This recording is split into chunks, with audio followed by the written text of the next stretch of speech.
Timur نے دنیا فتح کی، کبھی محل میں زندگی نہیں گزاری، خیموں میں کم وقت سوتا رہا، ساری زندگی خیموں میں سویا۔ چنگیز خان دنیا کا سب سے بڑا فاتح ہے، ساری زندگی خیمے میں سویا، کبھی محل میں نہیں سویا۔ اس کی اولادوں نے سونے چاندی کے گھر کھڑے کر دیے، وہ موت تک خیمے میں سویا کہ آؤ میں تمہیں بتاؤں کہ قوموں کی تقدیر کیا ہے، بلندی کب آتی ہے، زوال کب آتا ہے۔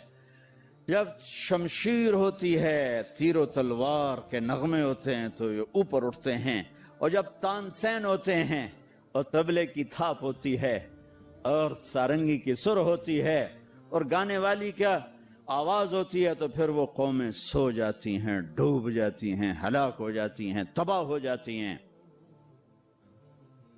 تم شریعت کو بیچ سے نکال دو، تاریخ کو بیچ میں لاؤ کہ قوموں نے عروج کیسے پکڑا، زوال کیسے آیا۔ سارے حکمران ڈوبے ہوئے تھے سارنگیوں میں، کنیزوں میں، تو اللہ نے انگریز بھیجا، جاؤ ان سب کو جوتے مارو اور ان کو تخت سے کان سے پکڑ کے اتار دو۔ آخری میں ٹیپو سلطان تھے، لیکن جب کوئی قوم ڈوبتی ہے تو ایک فرد مشکل سے ہی کسی کنارے لگا سکتا، لہذا وہ اپنی جان کی قربانی دے گئے۔ 1799 4 مئی 1799 دریائے توی وہاں بہتا ہے، اس میں اپریل کے اینڈ میں سیلاب شروع ہو جاتے ہیں اور فوجیں رک جاتی ہیں، لیکن میرے اللہ کو مسلمانوں کا اقتدار ختم کرنا تھا، تو اس سال موجیں نہیں آئیں، سیلاب ہی نہیں آیا، دریا خشک پڑا تھا۔ اور انگریز کی مدد کرنے والے کون؟ نظام الدین، حیدرآباد کے مسلمان حکمران۔ مرہٹے تو چلو ہندو تھے۔ جب ضمیر سوتا ہے، جب حکومتیں کیوں چھینی کہ ٹیپو جیسے شاہ سوار کے لیے، شیر نر کے لیے نظام الدین کی فوج آ رہی، مسلمان فوج آ رہی، اس کے لیے تو انہیں ڈوبنا چاہیے، انہیں مرنا چاہیے، انہیں غلامی کا طوق پہننا ہوگا۔ میرے رب کا نظام ہے، میرے رب کا قانون ہے کہ یہاں نااہل کو نہیں بٹھایا جا سکتا، اہلی آتے ہیں تو نظام چلتا۔ وہاں میر صادق جڑ گیا، ادھر میر جعفر جڑ گیا۔ این جب وہ اگر یہ نہ بھی ہوتا نا تو بھی ہو ہی جانا تھا۔ میر صادق نے کہا بھائی وہ تنخواہ لے لو، فوج انگریز نے حملہ کیا، وہ کہتا آؤ بھائی تنخواہ لے لو، سارے تنخواہ لے لو۔ وہ پتہ نہیں کیسے کرائے کے فوجی تھے، وہ تنخواہ لینے کے لیے دوڑ گئے۔ ٹیپو کھانا کھا رہے تھے، نوالا ہاتھ میں تھا کہ شور پڑا کہ جی قلعے کی دیوار ٹوٹ گئی، فوجیں داخل ہو گئیں، کھایا نہیں چھوڑ دیا۔ شیر کی ایک دن کی زندگی گیدڑ کی 100 سال کی زندگی سے بہتر ہے۔ انہیں پتا تھا اب کوئی راستہ نہیں ہے، اپنی جان کا نذرانہ دیا تو جنرل ہیرس نے کہا آج ہندوستان ہمارا ہے۔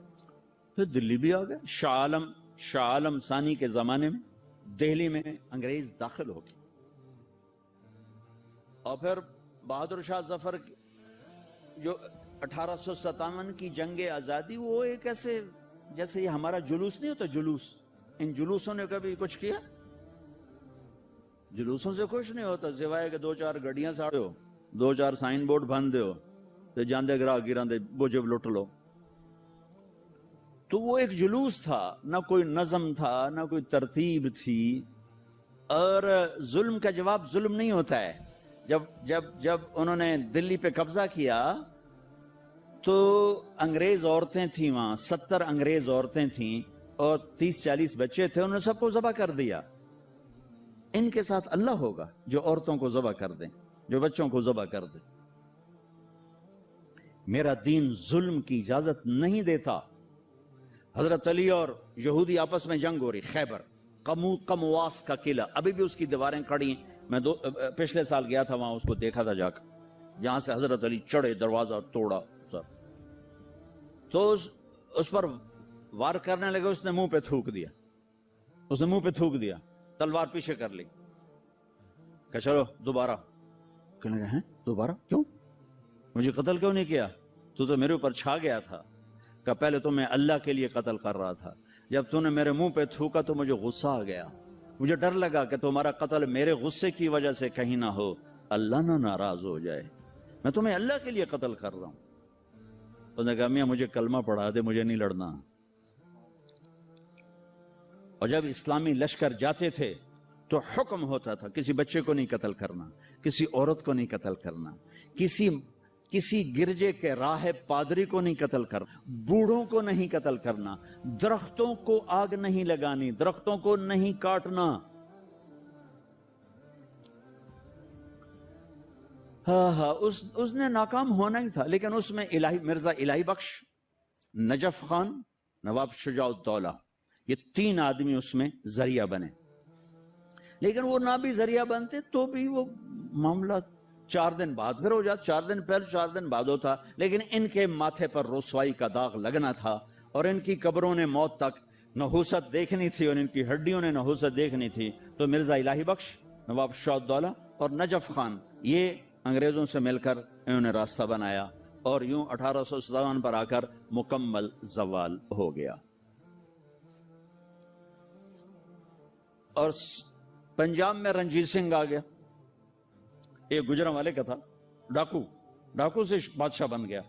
لیکن کم وقت اتنا کامیاب حکمران نکلا کہ انگریز آنکھ نہیں اٹھا سکے جب تک رنجیت سنگھ زندہ رہا.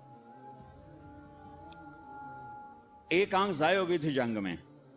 ایک وزیر مسلمان تھا, اسے کہنے لگا تم لوگ کہتے ہو تمہارے قرآن میں ہر چیز کا ذکر ہے, انہو لذکر لک ولقومک, اور ایک اور آیت اس کے فیہ تبیان لکل شیء, آیت نہیں ہے مضمون ہے, علماء کی بات. انہوں نے کہا جی. وہ کہنے لگا میرا نام کہاں ہے, میرا نام قرآن میں کہاں ہے؟ وہ کہنے لگا تھوڑا نام کیوں نہیں ہو سکتا قرآن ہے؟ اسے کہ پھر توڑے علماء کیوں آندن قرآن ہے ہر شے. وہ چپ ہو گیا. شام کو اپنی محفل میں اس نے بات کی تو وزیر کا مراسی بیٹھا تھا. انہوں نے کہا حضور تسی مینو لے جاؤ, میں جواب دے سائیں دا. اس جگہ اتنے علماء بول نہیں سکے, تو کتوں جواب دینا, تو میں لے تا جا, تو ویکھی میں کیویں جواب دینا. اگلے دن وہ آ گیا, کہنے لگا حضور وہ کل بات بیچ میں رہ گئی تھی, یہ بات تو ساڈا مراسی تو جواب دے گا, عالم دی لوڑ ہی کوئی نہیں. اس نے کہا اچھا اوے میرا نام ہے قرآن وچ؟ کہ جی. ایک واری دساں 10 واری دساں؟ اس نے کہا ایک واری دس دے مینوں سہ. اچھا وہ ایک آنکھ نہیں تھی, کانا تھا, کانا. تو اس نے کہا ساڈا قرآن 100 واریاں دا کان من الکافرین, کان من الکافرین. ایک کافر ہونا ہے تے کانا ہونا ہے تے تو ہی ہوتا ہے, اور کیڑا ہے.